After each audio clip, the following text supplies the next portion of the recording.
యాండోయ్ ఎలా ఉన్నారు? నేను మీ గోదావరి కెట్టానండి. మీకేటండి మహారాజులు? ఇప్పుడు ఎగిరెగిరి దంచినా అదే కూలి, ఎగరకుండా దంచినా అదే కూలి అన్నట్టు మనం ఎంత కష్టపడినా ఆ జానిడి పొట్ట కోసమేనండి. కానీ మన జానిడి పొట్ట కాంత బారెడి చేసి అసలు ప్రశాంతత లేకుండానే చేసేసుకుంటున్నామండి బాబు. ఏ కాదంటారా?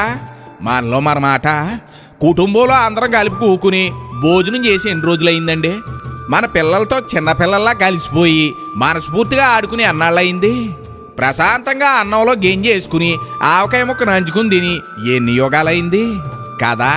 ఇప్పుడు చెప్పండి, మన కాలంతో పరిగెడుతున్నావా పారిపోతున్నావా అని? యాండి మన చిన్నప్పుడు మీకు గుర్తుందా? కాలం మనతో నడిచేదండి. బళ్ళోకి వెళ్ళేటప్పుడు మైకా సంచి భుజాన్ని దాలించుకుని మన ఫ్రెండ్స్తో ఎడ్ల బండి వెనకాల ఏలబడుతూ కబుర్లు చెప్పుకుంటే వెళ్ళే రోజులు గుర్తున్నాయా? కల్మషం లేని రోజులు ఎందుకు గుర్తుండో ఓ పాలి ఆ రోజుల్లోకి వెళ్ళొద్దామండి. రండి మరి. ఏడు పెంకులాట ఆడతా వరుసగా 7 పెంకులు పెట్టి బంతి అట్టుకుని కొడితే ఆతలోడు ఈపి విమానం మోత ఎక్కాల్సిందే. ఎంత దెబ్బ తగిలినా పగలో ప్రతీకారాలు లేకుండా పక్కపక్క నవ్వుకుంటా ఆడుకునేవాళ్ళం అండి. ఆ రోజులు మళ్ళీ వస్తాయంటారా? బళ్ళోకి వెళ్ళినప్పుడు పాసబెల్లకి ఏమన్నా తినాలనిపిస్తే ఇంటి దగ్గర నుంచి జంతుకులు మురుకులు జేబులో వేసుకుని మన పక్కోడికి కాకింగులతో చిన్న మొక్కెట్టి తిన్న రోజులు గుర్తున్నాయా? అద్భుతం అండి. గొళికెలాట్లు ఆడేటప్పుడు మనం కొలిసే కొలతలు జానా బెస్తాలు ఇంకా గుర్తున్నాయి. ఇలా కొలిసి గొళిక్కాయని కొడుతూ ఉంటే సెట్లు పోవాల్సిందే. మరి గురి అలాంటిది. మరి తీసి పాడేసిన సైకిల్ టైర్ దొరికితే బెంచ్ కారు దొరికినంత ఆనందం. అప్పుడు చిన్న కర్రపొల మొక్కతో ఆ టైర్ని దొల్లించి పరుగులాడుతూ ఉంటే ఆవేశం రాని రోజులండి. అక్కడ దూరం ఎంత అన్నది ముఖ్యం కాదు, టైర్ ఎలా దొల్లించామా లేదా అన్నది ముఖ్యం. ఆదివారం సెలవు వచ్చిందంటే చాలు బొంగరాల ఆటలతో ఈదులు అన్నీ సందడిగా మారిపోయి అనుకోండి.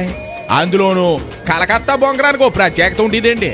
అది సీట్లలో కూడా తిప్పేసుకునే వాళ్ళం. గుర్తొచ్చిందా? మరి అది సంగతి. ఇకపోతే 4 చింత పిక్కలను బాగా అరగదీసి గచ్చు కనపడితే చాలు అష్టశమ్మాలు గీసేసి తెగాడేసేవాళ్ళం అంటే నమ్మండి. ఆ గడిలో మహత్యం ఏటో గాని ఓ పోటీతత్వంతో నప్పులన్నీ మెదుపుకుంటా ఉండేవాళ్ళం అనుకోండి. అప్పుడు మన గాజు ముక్కలే మన ఆత్తి. ఇంకా మన ఈదిలో గంట మోగిందంటే బొంబాయి మిఠాయిడు వచ్చాడని అర్థం. అక్కడితో ఆగేవాళ్ళమా ఏటి? వెంటనే వెళ్ళిపోయి వాసీలు ఉంగరాలు గులాబీ పూలు బొంబాయి మిఠాయితో చేయించుకుని చేతికి పెడతా ఉంటే నిజంగా బంగారంతో చేసిన వాటిలాగా చూసుకుంటా మురిసిపోతా తినేసేవాళ్ళం అంటే నమ్మండి.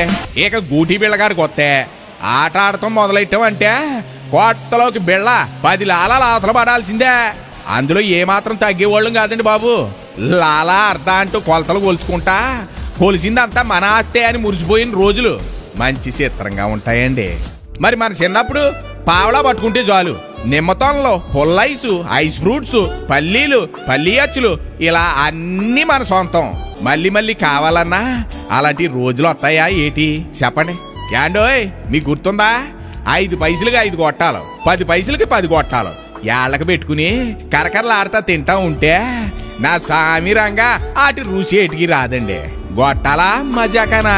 మరి ఆ రోజుల్లో సైకిల్ నేర్చుకోవడం అంటే పెద్ద పనేనండి.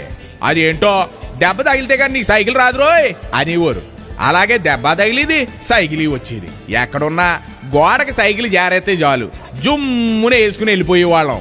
సాయంత్రం సమయంలో సందమామి ఎన్నుల్లో దెబ్బకి 2 దాచపళ్ళు ఆడుతూ ఉంటే ఆ చల్లటి ఎన్నుల్లో మంచం మీద పడుకున్న తాతయ్య చిన్నాన్న పెదనాన్న వీళ్ళందరూ కూడా చూసి తెగ మురిసిపోయేవారండి. అది అసలైన ఆనందం అంటేనే. అందుకే మానసిక ప్రశాంతతకు దగ్గరగా ద్వేషాలకు దూరంగానే ఉండేవాళ్ళం, ఆరోగ్యంగా ఉండేవాళ్ళం. ఇగో వీటిని చూస్తున్నారా? వీటి పేరు మర్చిపోయాను గాని గిరగిరగిరగిరగిరగిర తిప్పి లాగుతూ ఉంటే సుర్రు సుర్రు సుర్రుమని విష్ణుమూర్తి చేతిలో సుదర్శన చక్రం లాగా తెగ తిరిగేసేదండి. అలా తిప్పి తిప్పి తిప్పి లాస్ట్ కి నోట్లో ఎట్టుకుని చప్పలంతా ఇంటికి వచ్చేసి వాళ్ళం. ఆ బిళ్ళ పేరు పెప్పర్మెంట్ బిళ్ళ అనుకుంటాను. ఇప్పుడు కార్పొరేట్ స్కూల్ అని గొప్పగా చెప్పుకుంటున్నారు కానండి, అప్పుడు కాకులు వాలి చెట్ల కింద ఉన్న పాఠాలు ఇప్పటికీ గుర్తున్నాయండి. ఆ చదువులు మనకి ఇలువలు నేర్పించే. మరి ఇప్పుడు చదువులు మార్కులు రావాలని నేర్పిస్తున్నాయి. ఆ రోజులే ఏరండి. అప్పటి రోజుల్లో 1 పైసా, 2 పైసలు, 3 పైసలు, 5 పైసలు, 10 పైసలు, 20 పైసలు ఇవి ఉంటే చాలు మనం లక్షాధికారి అయిపోయినట్టు ఫీల్ అయిపోయి తెగ ఆనందించేసి వాళ్ళం. ఎందుకంటే మన చేతి నిండా అన్ని బిళ్ళలో అచ్చులు బిస్కెట్లు వచ్చి మరి అప్పుడు అయ్యే గొప్ప.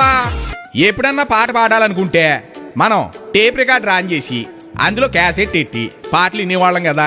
నచ్చిన పాట కోసం అయితే క్యాసెట్లో పెన్సిల్ కానీ పెన్న కానీ పెట్టి గిరగిరగిరగిరగిరగిర తెగ తిప్పేసి తోడేసేవాళ్ళం.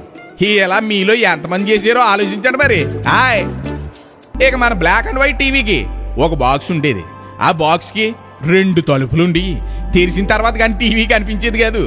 అప్పుడు టీవీలో అంత జాగ్రత్తగా ట్యూన్ చేసుకుంటా బొమ్మ రాకపోతే మేడ మీదకి ఎక్కేసి యాంటీనాలు అటు ఇటు ఇటు అటు పెద్ద సైంటిస్ట్ లాగా తిప్పేస్తా దూరదర్శన్లో వచ్చే రామాయణం మహాభారతానికి వారానికి ఒకసారి వచ్చే సినిమా కోసం ఎంతలాగా ఎదురు చూసేవాళ్ళం అండి.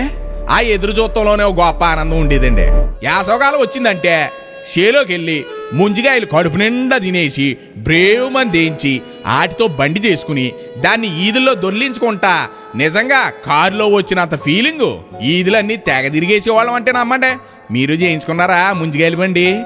అలా దొర్లించేటప్పుడు పక్కోడికి ఒకసారి ఇమ్మన్నా ఆత్రేపోతున్నట్టు ఫీల్ అయిపోయి ముంజిగాయ బండి ఇవ్వడానికి అసలే ఇష్టపడేవాళ్ళం కాదు కదా. ఇక మన అమ్మమ్మ గారు ఊరు వెళ్ళాలన్నా నానమ్మ గారి ఇంటికి వెళ్ళాలన్నా రైలు బండి మీద వెళ్ళడం అంటే అబ్బో ఎంత ఇష్టమో. ఎందుకంటే అది గుఫ్ఫు గుఫ్ఫు గుఫ్ఫు మరి పొగొదలతో పరిగెడతా ఉంటే ఆడితో పాటు చెట్లు అన్నీ వెనక్కి వెళ్తా ఉంటే ఆ దృశ్యం చూడడానికి ఎంత ఆనందంగా ఉండేదో. ఇక మనం ఎప్పుడన్నా పాటలు పాడాలనిపిస్తే ₹1 పట్టుకుని వెళ్ళి పాటల పుస్తకం లుటుక్కుని కొనుక్కుని తెచ్చేసుకునే వాళ్ళం. నిజంగా మన స్కూల్ బుక్స్తో పాటు వాటికి అంత ప్రత్యేక స్థానం కూడా ఉండేది మరి. ఇక దీపావళి పండగ అంటారా ₹5 ఎట్టి తుపాకీ కొనుక్కుని అందులో 10 పైసలు ఎట్టి టేపులు కొనుక్కుని పేలుస్తూ ఉంటే మనమే నిజమైన పోలీస్ ఆఫీసర్లాగా ఫీల్ అయిపోయి ఆనందించిన క్షణాలు మా గొప్పయండి. ఇలా చెప్పుకుంటా పోతే ఎన్నో జ్ఞాపకాలు అన్నీ పదిలం. యాండోయ్ ఏటి ఫ్లాష్ బ్యాకింగ్లోకి వెళ్ళిపోయారా? ఇదిగో అప్పుడప్పుడు ఇలాంటివి గుర్తు చేసుకుంటేనే మనసుకి ఆనందం ఉంటుంది.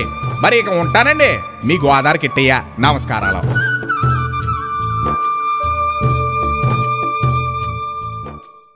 వినండి ఉల్లాసంగా ఉత్సాహంగా